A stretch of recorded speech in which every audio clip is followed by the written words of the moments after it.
parenquimatosa. Noten cómo eh,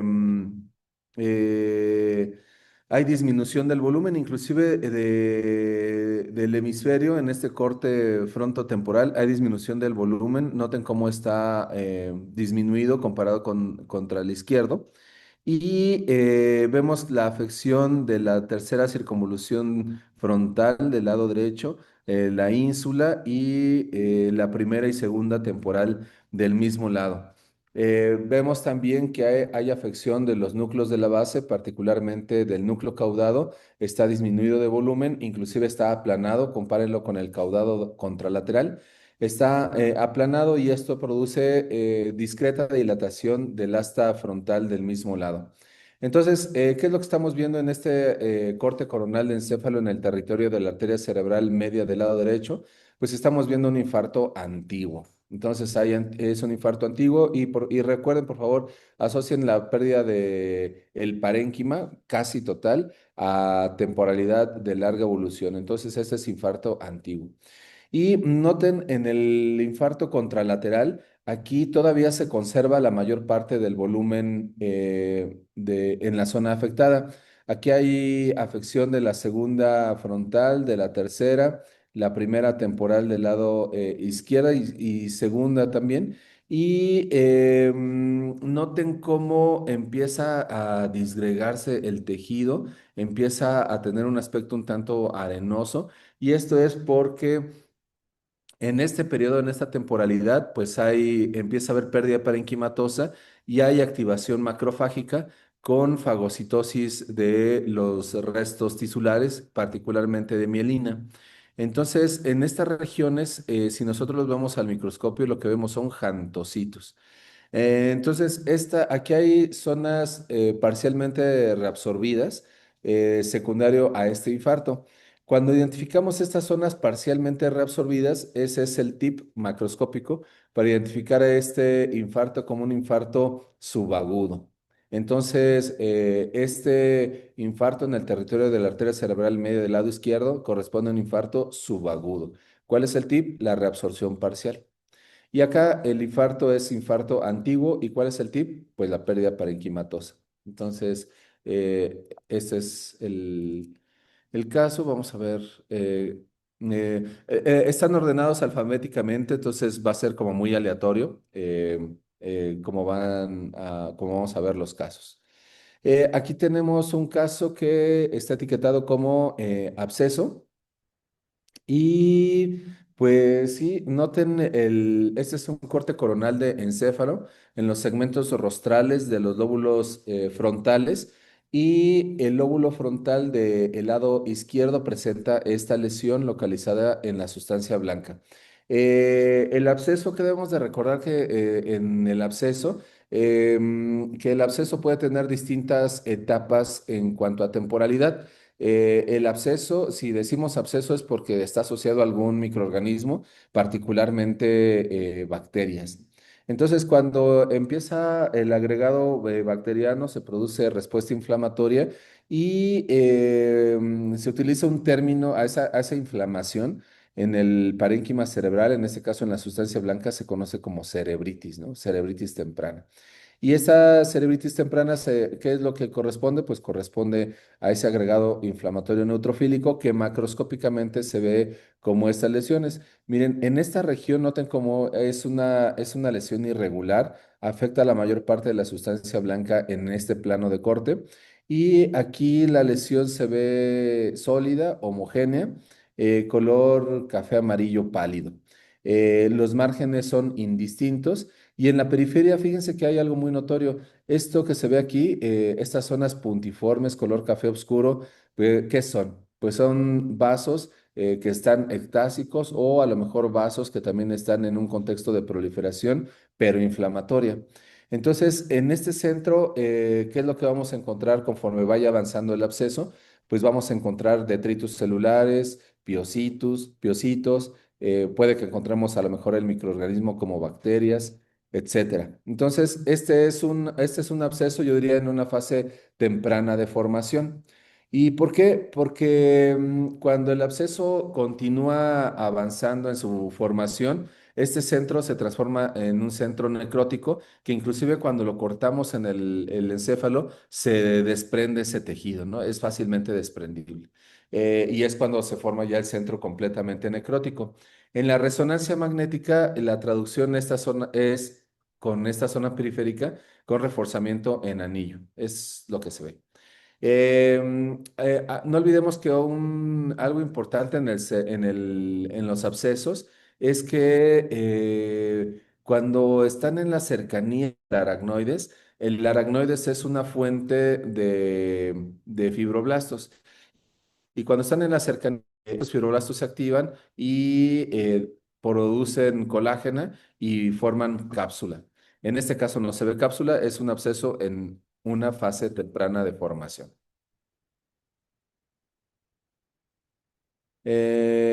Aquí vemos otro plano de corte. Tengo la impresión que es aparentemente el mismo. Pero miren, vean aquí en este corte coronal de encéfalo, en este plano de corte. Vean cómo se empieza a delinear el absceso, miren, aquí se empieza a delinear. Y esto seguramente, ¿por qué será? Esto será por esta proliferación fibroblástica, por esta encapsulación temprana. Noten acá cómo ya hay pérdida del tejido, seguramente por necrosis. Y aquí en esta área sólida corresponde a la zona de inflamación. Es notorio en este corte la desviación de las estructuras de la línea media. Noten cómo está aumentado el lóbulo frontal hacia la porción medial con compresión hacia el otro lado. Vamos a ver qué más tenemos por acá. Bueno, pues miren, este es es la correlación radiológica. En este caso es el corte axial de la fosa posterior en en tomografía axial computada. Podemos observar este absceso en el hemisferio cerebeloso del lado izquierdo. Noten esta zona hipodensa y tiene esta captación en el gadolíneo en forma anular. Entonces, esta es la correlación con el absceso. Recordemos que esta zona anular corresponde, si lo vemos al microscopio, corresponde a proliferación fibroblástica, proliferación microvascular en el contexto inflamatorio, inflamación linfocitaria, etcétera. Y este centro corresponde al centro necrótico. No me aguanto decir que cuando vemos estas lesiones, pues tenemos que hacer ejercicios diagnósticos, ¿verdad? Por ejemplo, recordemos que otras lesiones pueden dar un aspecto semejante, pues recuerden la nomenclatura, el- la mnemotecnia, perdón, de Magical Doctor, en donde pueden pueden haber otras lesiones que semejan este patrón radiológico, como que como las lesiones metastásicas que en el cerebelo pues los vemos con cierta frecuencia. El glioblastoma, el pequeño recuerden que estamos recordando perlas para el examen de consejo. Recordemos que en el caso del glioblastoma, la presentación infratentorial pues no es lo más frecuente, ¿no? El glioblastoma lo más frecuente es frontotemporal, eso es lo más frecuente. Algo que quiero compartirles es que si nosotros vemos en la fosa posterior una lesión semejante a esta, se reseca y vemos una neoplasia glial de alto grado con características piloides. No olvidemos el glioma de alto grado con características piloides, que un sitio de localización frecuente informado en los recientes casos en la literatura es justamente la fosa posterior en el hemisferio cerebeloso. Entonces, tomen en cuenta eso. Y desde el punto de vista de infeccioso, una lesión, por ejemplo, que puede semejar esto es el tuberculoma. Recordemos que la tuberculosis se puede presentar con inflamación leptomeningia, exudado en la superficie ventral del tallo, con afección de la fosa interpeduncular. Y otra manera de presentación es que también puede producir vasculitis con infartos secundarios, puede producir afección de los nervios craneales y otra manera es en forma de tuberculomas. Entonces, los tuberculomas radiológicamente pueden tener un aspecto semejante a este, con el centro necrótico que corresponde a calcium y el reforzamiento anular pues corresponde a la respuesta inflamatoria en donde se identifica inflamación crónica granulomatosa. Ok, perfecto, vamos a ver. Miren, aquí hay, este es otro absceso. Yo diría que este es un absceso en formación. Este es un corte coronal de encéfalo, parieto occipital. Y podemos identificar aquí hacia el lóbulo, en la región parieto occipital del lado izquierdo, esta acumulación de pus. Aquí sí ya se ve pus, ven. Y noten que está como en la profundidad de un surco, esta colección purulenta. Y aquí se delinea una pequeña franja que seguramente corresponde a esta formación de cápsula temprana. Entonces, este es un otro absceso en la cercanía del aracnoides con capsulación temprana. Miren, chequen este absceso. También es un absceso en formación temprana. Vean cómo tiene este centro necrótico y esta zona sólida pues corresponde al parénquima con inflamación. Aquí noten estos pequeños vasos subcorticales en el contexto inflamatorio. Y todo esto que se observa aquí, vean cómo miren, tomen en cuenta aquí la sustancia blanca y vean en esta región cómo tiene un color diferente, ¿verdad? Tiene un color gris pálido. Y se pierde la interfase entre la sustancia gris cortical y la sustancia blanca. ¿Esto a qué corresponde? Pues corresponde a edema perilesional. Así es como vemos el edema perilesional en el corte macroscópico. Aquí dice que está etiquetado como absceso en formación. Vamos a ver. Pues sí, pues miren, eso lo sabemos porque está etiquetado, porque la verdad es difícil decir que esto sea un absceso, pero bueno, nos estamos guiando con las etiquetas del maestro. Aquí, como pueden observar, se pueden identificar las forias cerebelosas aún. Sin embargo, están ensanchadas y noten cómo tiene un color rojo a naranja en esta periferia. Seguramente esta es una fase de cerebritis temprana, como la vemos, como lo se describen en los libros de textos. Noten que no hay material purulento, noten que no hay formación de cápsula todavía. Esta es otro ejemplo de lesión con reforzamiento anular. Voy a seguir avanzando. Miren, este caso sí me parece, yo sí lo pondría en un examen de consejo, porque es el ejemplo clásico de absceso, clásico. Y este caso yo lo pondría en un examen de consejo de todo, tanto de neurocirugía, neuropatología y de anatomía patológica, porque este aspecto es súper clásico, súper clásico. Vamos a escribirlo. Este es un corte coronal de encéfalo que atraviesa los hipocampos y presenta en el lóbulo temporal y la ínsula del lado izquierdo esta lesión oval con centro que tiene pérdida tisular secundario a a que aquí había tejido necrótico. Cuando cortamos estos encéfalos, les decía, cuando ya el absceso está, digamos que bien formado, es decir, con centro purulento. Cuando cortamos el encéfalo, esa pus pues es deleznable y se cae, ¿no? Se cae y es por eso que se ve aquí vacío. Entonces, eso es algo súper característico. Y miren, tiene aquí todavía un pequeño halo de material purulento, seguramente con fibrina también. Ven esta línea en color café, parcialmente continua que corresponde a la formación de cápsula. Cuando se encuentran, insisto, cercano hacia la convexidad y al aracnoides, pues los fibroblastos sintetizan esta cápsula. Este ejemplo es un ejemplo clásico de absceso, clásico. Es diagnóstico a primera vista, hagan de cuenta. Uno ve esto y uno dice, absceso.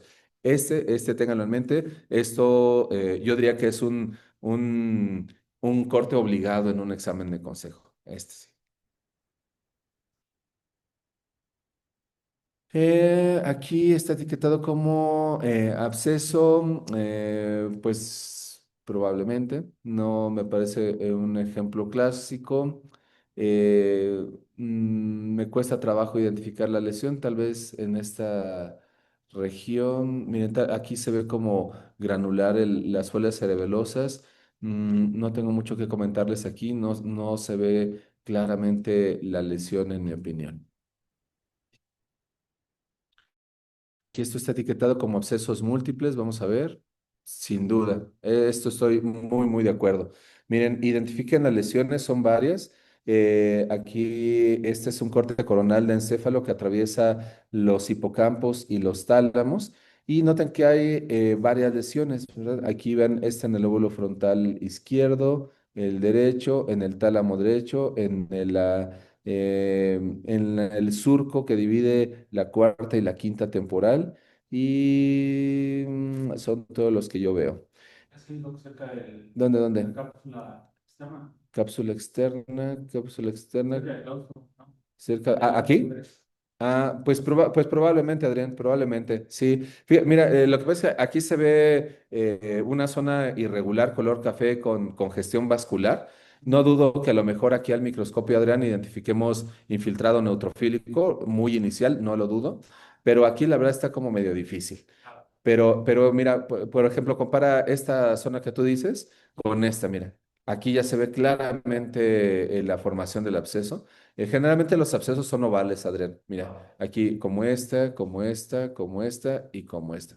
Y el centro, estos sí me parecen como abscesos porque ve, el centro es necrótico y con pérdida un poco del parénquima. Algunos tienen fase inicial de formación de cápsula como este, y este que está en el tálamo, como puedes observar, no se ve, se ve la interfaz entre el absceso y el resto del tálamo, pero no se ve una cápsula clara, ¿no? No se identifica, y esto es por la carencia o la poca presencia de fibroblastos en esta región. A lo mejor un fibroblastos, unos que otros por ahí perdidos en los espacios de Virchow-Robin podrían ser las fuentes de síntesis de colágeno, pero es como muy escasa, ¿no? Pero mira, Adrián, este caso, este corte, me parece un buen ejemplo para hacer diagnóstico diferencial. Imagínense que estamos en el examen de consejo. Entonces, vemos múltiples lesiones en distintos sitios y pues, ¿cuál sería un diagnóstico diferencial natural? De acuerdísimo, Adrián, metástasis. Yo también estoy de acuerdo que esto podría ser un diagnóstico diferencial, serían metástasis ante los múltiples lesiones que se presentan. Y ahora la pregunta que me harías, Adrián, y bueno, ¿cómo puedo diferenciarlas, no? Pues mira, yo diría que está un poco difícil. Yo buscaría, para fines de diferenciación, la formación de cápsula. Entonces, si hay formación de cápsula, pues, únicamente favorece absceso. Si no hay formación de cápsula, pues yo diría que eso favorece metástasis. Y el segundo punto, Adrián, es identificar justamente leer los datos clínicos. Es decir, en ningún examen de consejo te van a poner la imagen solita, excepto en imágenes así súper clásicas, ¿no? Súper clásicas. Pero en el formato que hacemos en patología, en cualquier especialidad, pues es algo razonable, es decir, tenemos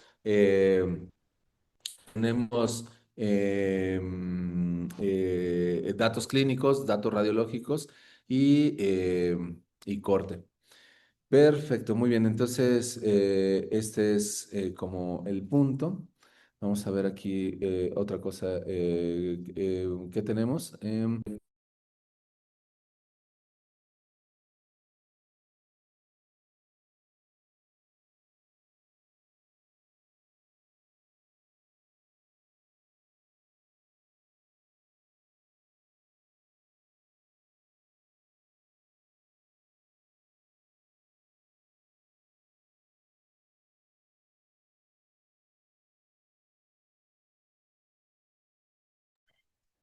Ok, perfecto.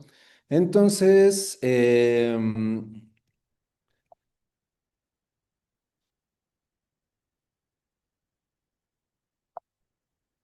continuemos.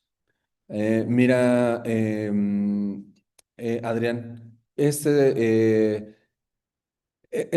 dos cortes son espléndidos para ver abscesos. Es el mismo corte, estoy seguro, pero mira, este caso, checa, en este corte coronal de encéfalo que atraviesa el brazo anterior de la cápsula interna, nota en el lóbulo frontal este absceso. Este es el ejemplo clásico, Adrián, súper clásico, súper clásico. Este es el ejemplo clásico. Nota que hay pérdida parenquimatosa. Bueno, insisto, aquí había pus, Adrián, ¿no? Entonces se hace el corte y se pierde el tejido purulento. Y está está en la pared hay pus todavía residual. Y nota que dijimos que hay que buscar la formación de cápsula. Y mira, checa, aquí está la cápsula. Súper ejemplo de absceso. Y mira, este corte aquí, en esta porción, en los lóbulos frontales, es el mismo caso, como te platico. Y aquí también hay acumulación de pus y seguramente empieza a haber formación de pantallas, ¿no? Perdón, formación de cápsula. Entonces, este campo es un campo muy, muy bueno para decir cerebritis con acúmulo de pus. Y este es el ejemplo clásico, clásico, clásico de absceso. Súper clásico. Por ejemplo, la Sí. imagen que hiciste ahora en Ajá. esa imagen podría, bueno, macroscópicamente se podría hablar que es una zona de gliosis o netamente sería más por la distribución del edema posterior a la formación del absceso. Sí, Adrián, gliosis, pero sí, tiene razón. Por supuesto que hay gliosis, pero yo diría que aquí, mira, en esta región. O sea, aquí hay edema Ujú. y también aquí hay gliosis. Entonces, aquí hay edema y aquí hay gliosis.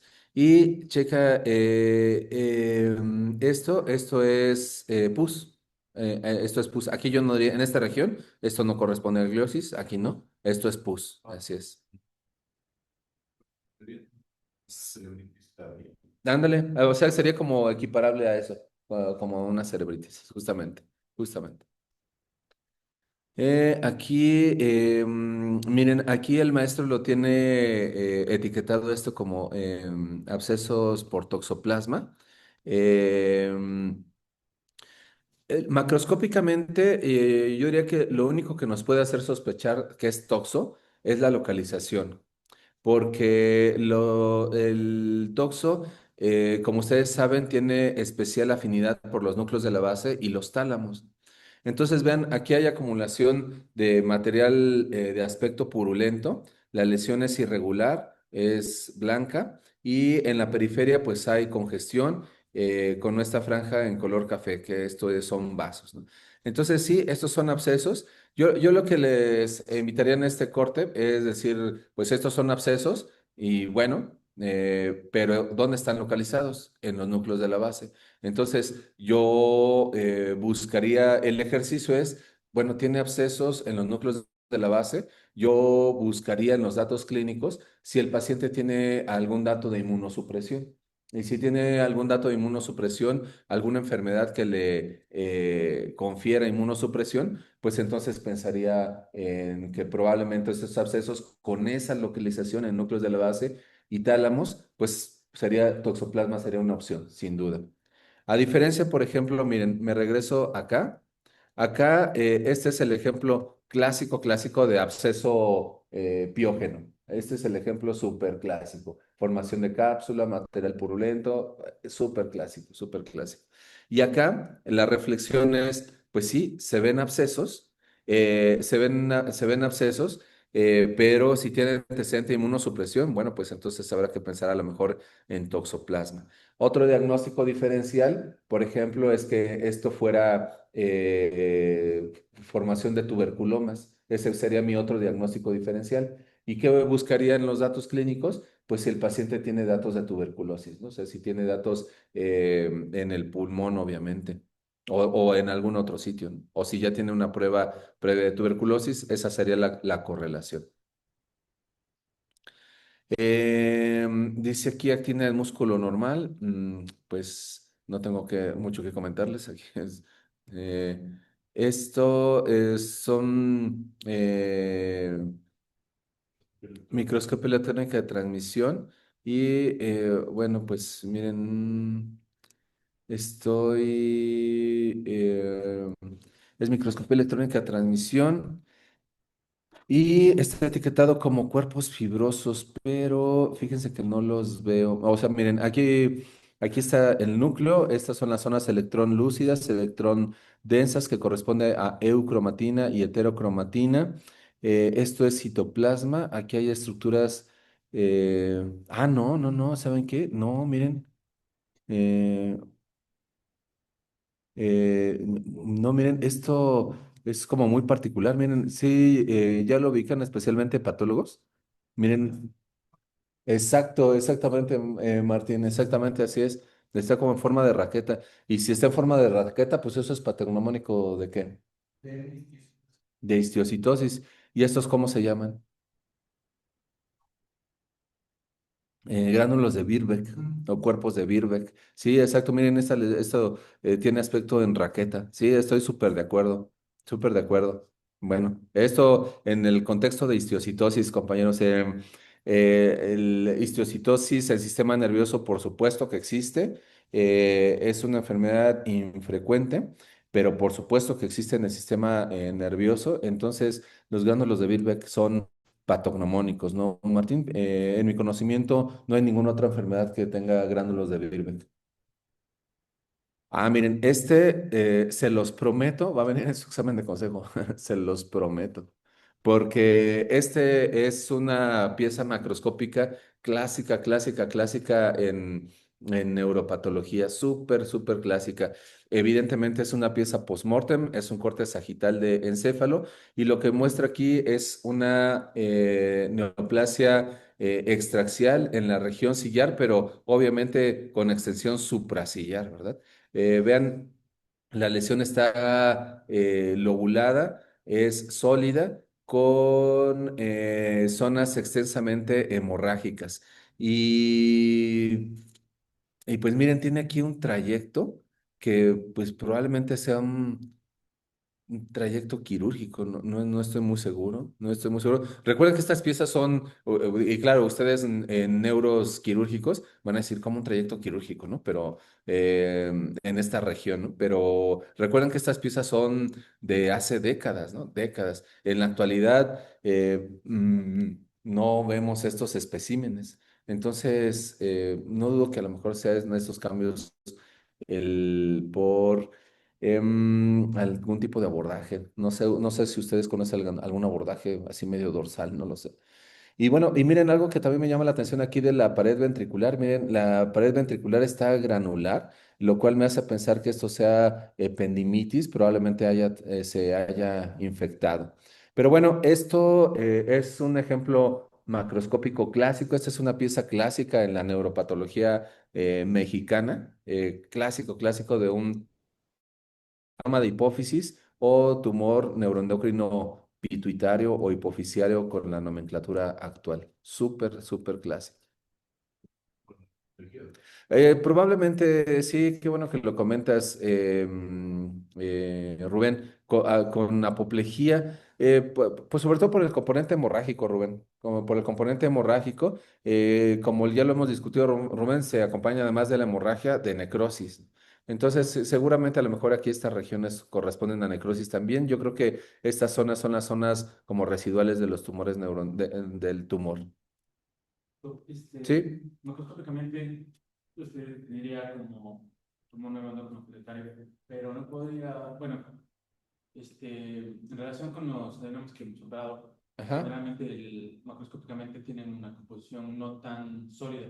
Ujú. La coloración es un poco violácea, Ajá. son una característica más gelatinosa, mucoide. Sí. Y lo que sí hemos visto es que generalmente tumores productores, especialmente los prolactina que no ceden al tratamiento, Ajá. y que eso a medio tratamiento quirúrgico por alguna complicación secundaria, sí tienen ese comportamiento de lesiones sólidas, gomosas, difíciles de resecar. Ujú. Y es lo que podría como acotar en relación al corte, a la imagen macroscópica y la relación que nosotros tenemos en los abordajes quirúrgicos de esa zona. Ok. Pero, pero sí me cabe la duda. Usted, bueno, en su experiencia, diría que macroscópicamente sí es definitivamente un tumor neuroendocrino pituitario.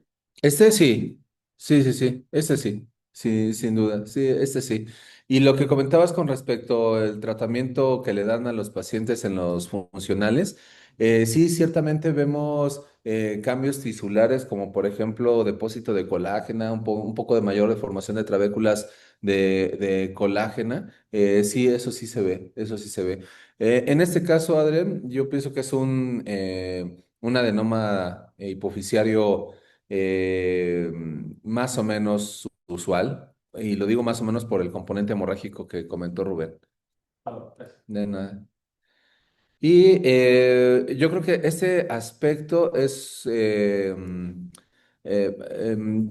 muy probable que también lo tomen de consejo porque es un tema obligado.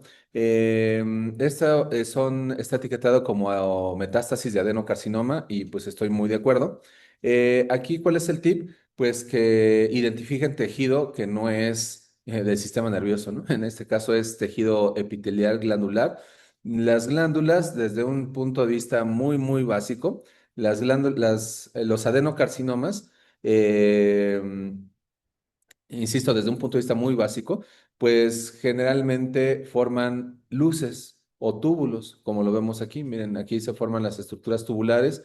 Las células tienen una forma cilíndrica a columnar baja y forman estructuras luminales. Entonces, miren, aquí hay una glándula neoplásica, otra glándula neoplásica, otra glándula neoplásica, otra glándula neoplásica. ¿Cómo lo pueden correlacionar muy bien? Bueno, pues yo preguntaría, yo voltearía a ver el texto y si es una paciente, por ejemplo, que es una mujer de 55 años con antecedente carcinoma ductal de mama hace 3 años, tratada con mastectomía, quimioterapia, pues entonces interpreto estas estructuras glandulares como metástasis, ¿no? O sea, bueno, ahorita que lo comentas, Martín. em, los neurocirujanos cuando operan, pues ven la metástasis y obtienen tejido deleznable, algo muy semejante como a pus, y utilizan el término de una metástasis que se abscedó, ¿no? Y patogénicamente eso no es así, sino más bien es la necrosis sucia, como tú dices, con el infiltrado neutrofílico, y claro, eso semeja a pus, ¿no? Pero no es que se hayan agregado bacterias acá. Muy bien, miren, aquí este está etiquetado como hipofisitis linfocitaria y miren, está interesante la foto micro porque las hipofisitis pueden semejar tumores, ¿no? Y pueden semejar adenomas. Miren, esto que se ve acá es tejido glandular endocrino de la adenohipófisis, esto que se ve aquí, esto que se ve aquí, esto que se ve aquí. Normalmente la organización de la hipófisis tisularmente son en pequeños grupos de células glandulares limitadas por finos septos de tejido fibrovascular. Y les digo fino porque como sabemos sus hormonas son vertidas al sistema porta, ¿no? Entonces es por eso que tienen abundantes vasos. Pero vean acá cómo aquí hay una población celular que pues es diferente. Esto es infiltrado linfocitario. Y miren, aquí hay infiltrado linfocitario. También yo diría que estos son linfocitos también. Entonces aquí el diagnóstico es de hipofisitis. Eh, Creo que está, digo, para un examen de neurocirugía creo que está un poco difícil, pero pues uno nunca sabe. Puede venir, ¿no? Este es un adenoma de hipófisis. Miren, a propósito de los adenomas de hipófisis o tumores neuroendocrinos pituitarios, histológicamente considero que son muy sencillos porque lo que deben de correlacionar son los patrones tisulares con la resonancia magnética. Entonces, si yo veo que se trata de un paciente con manifestaciones clínicas secundarias a producción de algún tipo de hormona, y en la resonancia magnética tiene un tumor sillar y suprasillar, bueno, pues la verdad el diagnóstico pues ya está hecho, ¿no? O sea, simplemente tenemos que correlacionarlo con el patrón tisular. En este caso vemos mantos de células neoplásicas Algunas de ellas son discoesivas, como vemos acá. Vean, estos mantos están limitados por capilares finos, como el que estoy señalando, y las células tienen citoplasma, en este caso eosinófilo o acidófilo pálido. Algunas células pueden tener el núcleo excéntrico, cero ovales y tener este aspecto, decimos, plasmocitoide, es decir, que semeja a células plasmáticas. ¿Y por qué? Porque las células plasmáticas generalmente también tienen el núcleo excéntrico, entonces es por eso que esto es plasmocitoide. Bueno, aquí está un poquito pálida esta foto. Este lo tienen etiquetado como cromófobo. Esto es inmunohistoquímica. Eh, Esto es inmunohistoquímica. Noten la inmunomarcación en el citoplasma. Los núcleos son negativos. Tendremos que saber qué anticuerpo se utilizó para saber a qué es positivo, pero miren, aprovechamos esta foto micro para que vean cómo se ve la inmunohistoquímica en color café en el citoplasma. Este está etiquetado como adenoma cromófobo. Ustedes recordarán que ese término cromófobo, acidófilo, basófilo, pues son términos ya no usados. Actualmente la clasificación se basa en factores de transcripción, sobre todo, y naturalmente hormonas. Pero bueno, es una buena oportunidad para ver los patrones celulares. Entonces, nuevamente vean mantos celulares, noten los vasos sanguíneos. Y en este caso las células, miren, algunas células inclusive parece que tienen huevo frito, ¿no? Como si fuera patrón oligoide. ¿Cuál sería el tip? Pues ver los datos clínicos. Si se trata de una neoplasia con afección ciliar y supraciliar, pues entonces esta morfología la interpreto en el contexto adecuado, por lo tanto, en un tumor neuroendocrino pituitario o adenoma. Ah, miren, esto sí está padre. Bueno, la verdad todas estas fotos están padres, pero miren, esto es que lo de los gránulos de Birnbaum me desconcertaba, o sea, como que no le veía bien. Pero miren, aquí, y aparte tenía una etiqueta diferente, pero miren, esto sí estoy seguro, es una foto de microscopía electrónica de transmisión y de hecho, a propósito de microscopía electrónica de transmisión, el día de ayer agregué a una de sus compañeras patólogas, a una colega patóloga, que está haciendo alta especialidad en microscopía electrónica de transmisión en el INCAN. Y bueno, la verdad me sorprendí gratamente porque no sabía que existía esa alta especialidad.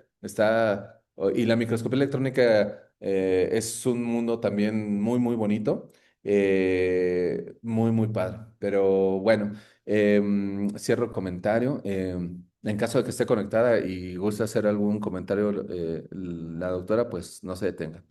Em, pues miren, chequen, este es un tumor neuroendocrino pituitario o adenoma, pero es una excelente imagen para subrayar lo del concepto de escasamente granulado y densamente granulado. Estoy seguro ya lo leyeron, ¿no? Ya lo estudiaron. Algunos de los tumores neuroendocrinos pituitarios o adenomas se dividen en escasamente granulados o densamente granulados. ¿Y eso qué quiere decir? Que tienen muchos gránulos o pocos gránulos. Es así de simple, ¿no? Y aquí se muestran justamente los gránulos. Vean, aquí vemos el núcleo de una célula. Aquí esto corresponde al citoplasma. Esto es la membrana celular. Y vean, este es el citoplasma de otra célula. Este es el núcleo de la otra célula. Y aquí en el citoplasma, vean cómo hay abundancia de gránulos. Estos gránulos son estructuras ovales, predominantemente aquí electrón densas. Entonces, esto es un tumor densamente granulado o con abundantes gránulos, ¿no? Lo equiparable sería un tumor bien diferenciado, hagan de cuenta, porque pues produce muchos gránulos. Y, eh, y bueno, miren, aquí hay algunas pues yo creo que probablemente mitocondrias no alcanzo a ver desde acá. Pero bueno, vean, estos son un muy buen ejemplo de los gránulos en los adenomas de hipófisis. Súper padre foto, la verdad, súper padre foto. Aquí dice que se trata de un adenoma de hipófisis productor de corticotropina. Bueno, pues esto por el fondo amarillo me recuerda a tensiones argénticas, fíjense. Eh, entonces, no estoy como muy seguro, probablemente sea muy inmunohistoquímica y esta sea la inmunomarcación en el citoplasma. Miren, aquí la foto, esta foto está obscura, pero se presta para un comentario muy importante. Esto que se ve aquí, esto es hueso, estas son trabéculas óseas. Aquí vemos osteocitos y matriz extracelular propia del hueso. Entonces, esto es hueso y estas son células neoplásicas del adenoma de hipófisis. Noten la agrupación de nidos.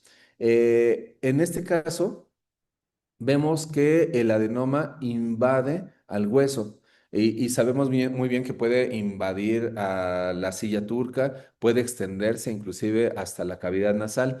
Entonces, les decía que esto es algo importante porque la invasión no significa malignidad. El único criterio de malignidad en los tumores hipofisiarios, en el adenoma, que en este caso al ser maligno se llama carcinoma de hipófisis, son las metástasis. Es el único criterio, pero no olviden que esto puede suceder en un adenoma de hipófisis, la invasión.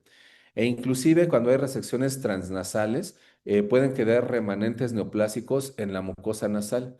Y años después los pacientes regresar porque tienen lesiones polipoides en la mucosa e inclusive en aquellos que tengan actividad hormonal persista con la silla turca ya sin la lesión, ¿no? Y estos son por implantes ectópicos secundarios al procedimiento quirúrgico.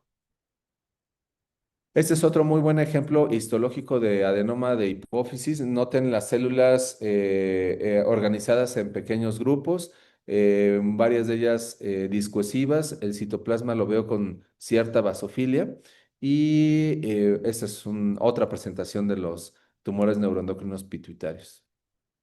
Yo diría que en general, la palabra clave en histológica en los tumores neuroendocrinos pituitarios es que son monótonas las células generalmente, es decir, son muy semejantes unas con respecto a las otras. Eh, por supuesto, pueden tener distintos patrones como mantos, nidos, áreas organoides, trabéculas, papilas, pseudopapilas, etcétera, pero las células en general son monótonas. Como es el caso, miren, chequen aquí, este es un ejemplo, un patrón histológico clásico que son papilas. Noten este tallo vascular y rodeado por las células neoplásicas. Entonces, ese es un patrón papilar. Familiarícense con este patrón papilar porque el patrón papilar lo van a ver en distintos contextos, como cuáles se me ocurre ahorita, obviamente este adenoma de hipófisis con patrón papilar, el ependimoma con patrón papilar antes subtipo papilar. El ependimoma mixopapilar tiene también obviamente papilas. Estoy pensando otras. El glioma angiocéntrico puede tener áreas papilares. El tumor papilar glioneuronal puede tener papilas también. Entonces, las papilas son estructuras que vamos a ver en distintos contextos. Pero recuerden, lo más importante que es correlacionar con los datos clínicos en los pacientes para el diagnóstico o para fines de un examen en lo que venga escrito con ese dato clínico. Miren, esta es una presentación. Órale. Muy bien. No, de verdad que yo no sé, ni yo sé lo que tengo, ¿eh? Miren, esta es una. Ok, pero. Y bueno, la verdad es que esta parte del maestro Nacho Félix la utilizo poco. Em, Aquí nuevamente hay papilas. Voy a seguir, a ver, déjenme ver si puedo aumentar un poquito.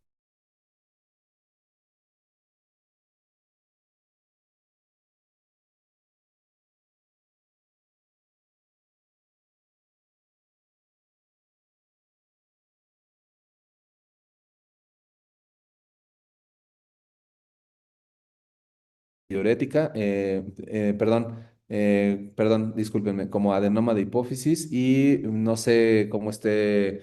cuál será el anticuerpo, pero miren, vean la inmunomarcación en el citoplasma. Esta es otra inmunohistoquímica, vean la inmunomarcación en color café. Tendríamos que saber qué anticuerpo utilizamos, obviamente, ¿no? Lo que les quiero decir es que no hay un patrón inmunohistoquímico en particular con las hormonas, sino que simplemente se ven positivas o negativas, en este caso positivas. Aquí vemos otra adenoma de hipófisis con células discuesivas. Miren, otro adenoma de hipófisis, vean, estos son mantos y en este caso vean cómo forman estructuras luminales, algo muy particular y que no es sorpresivo. O sea que los adenomas de hipófisis forman estructuras luminales, eso también puede suceder, inclusive estructuras tubulares, como en este ejemplo, también eso puede suceder. Otra vez, miren, este ya lo dominamos, papilas, ¿no? Papilas. Aquí vean cómo se está organizado en nidos con trabéculas fibrovasculares, hasta yo diría que con un cierto patrón alveolar. Aquí hay inmunomarcación en el citoplasma. Nuevamente tenemos que saber cuál sería el anticuerpo. Aquí las células son claras. Esta foto ya la habíamos visto. Hay otra inmunomarcación con inmuno. Otro super ejemplo, super ejemplo. Dejen esta, la aumento porque esta es una pieza. Miren, del maestro Nacho Félix. Este. Vean qué padre pieza, la verdad, súper padre.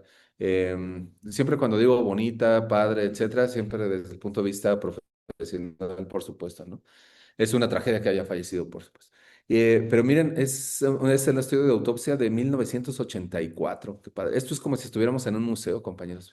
1984. ¿Tú qué estabas haciendo en 1984, Martín?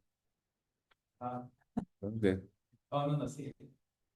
Estabas en el universo, en algún otro segmento, ¿no? Bueno, en los años 80, bueno, una década muy triste en México, la verdad, una década muy triste. Pero bueno, en 1984 se hizo esta autopsia y vean, este es un ejemplo súper clásico de una adenoma de hipófisis. En este caso, Rubén, nota cómo el adenoma es color café rojo naranja, ¿no? Con áreas congestivas. Aquí yo no diría para nada que es apopléjico, Rubén, sino que yo diría que este es el aspecto del adenoma. Así como te decía que puede tener patrones histológicos diferentes, se traduce en aspecto macroscópico diferente. Aquí, compañeros, ustedes han visto, hemos visto los adenomas fragmentados, ¿no? Ustedes los tienen muy en la mente, ¿no? Muy en la mente. Pero como hemos visto en los pases de visita, pues aunque esté fragmentado, pues siempre le damos un vistazo para ver ese aspecto, ¿no? Em, entonces, este es una forma macroscópica que puede tener el adenoma. Y miren, este estoy casi seguro que sí tuvo procedimiento quirúrgico porque miren, aquí hay sangre, aquí hay acumulación de sangre y pues miren, imagínense 1984, ¿no? ¿Creen que se tengan las mismas herramientas quirúrgicas que el día de hoy? Pues la respuesta es no, ¿verdad? Entonces, miren, inclusive el cuarto ventrículo tiene sangre, es decir, aquí hubo una complicación. No sé cuál, pero aquí hubo una complicación. Pero bueno, el punto aquí está este adenoma de hipófisis. Súper pieza, desde el punto de vista de microscopía, de anatomía patológica muy padre. Miren, otra microscopía electrónica de transmisión y en este caso vean gránulos, miren, gránulos chiquititos, electrón densos, que este muy probablemente sea em, un densamente granulado, probablemente. Ok, bueno, este es otro tema, compañeros. Esto lo tiene etiquetado el maestro como adrenoleucodistrofia. Adrenoleucodistrofia. Entonces, la adrenoleucodistrofia esta es una enfermedad dismielinizante. La adrenoleucodistrofia, como ustedes recordarán, se presenta en niños. Entonces, estos son alteraciones congénitas, metabólicas, muchas de ellas, que conlleva a alteraciones en algunos órganos, en este caso en la glándula suprarrenal, y afección en el sistema nervioso. Y bueno, miren, el ejercicio aquí, así como que, este es otro tema, ¿no? Así como que punto y aparte, o cambien, este es otro tema. Esto es adrenoleucodistrofia. Por supuesto, siempre hay que ver los datos clínicos, o sea, si vemos que se trata de un niño de 5 años con afección en la glándula suprarrenal, etcétera, pues entonces interpretamos en ese contexto estas alteraciones. Ahora vamos a ver las alteraciones. Este es un corte coronal del céfalo que atraviesa los tálamos y los hipocampos. Y vean dónde está ubicada la lesión, adrenoleucodistrofia, ¿no? Entonces, leucodistrofia en la sustancia blanca. Entonces, vean la sustancia blanca obviamente es sólida, blanca, y ven en esta región, vean cómo tiene un color grisáceo, espero lo puedan percibir, y tiene un color grisáceo, y esto es por alteraciones en la mielinización. Es decir, aquí hay ausencia de mielina. ¿Cuál sería el diagnóstico diferencial? Pues si esto fuera adulto, pues entonces pensamos no en una enfermedad dismielinizante, sino en una enfermedad desmielinizante. En el caso de un adulto, pues pensaríamos en esclerosis múltiple. Pero en este caso es adrenoleucodistrofia y vean las lesiones con pérdida de la mielina en la sustancia blanca. Esto es algo distintivo. Y miren, también hay otra característica, espero la puedan percibir. Noten los lóbulos temporales. Y ahora noten el grosor de las circunvoluciones. Checan cómo las circunvoluciones en los lóbulos temporales están adelgazadas, se encuentran disminuidas de volumen y los surcos se encuentran ensanchados. Entonces, y esto es por disminución del volumen ante la lesión en la sustancia blanca.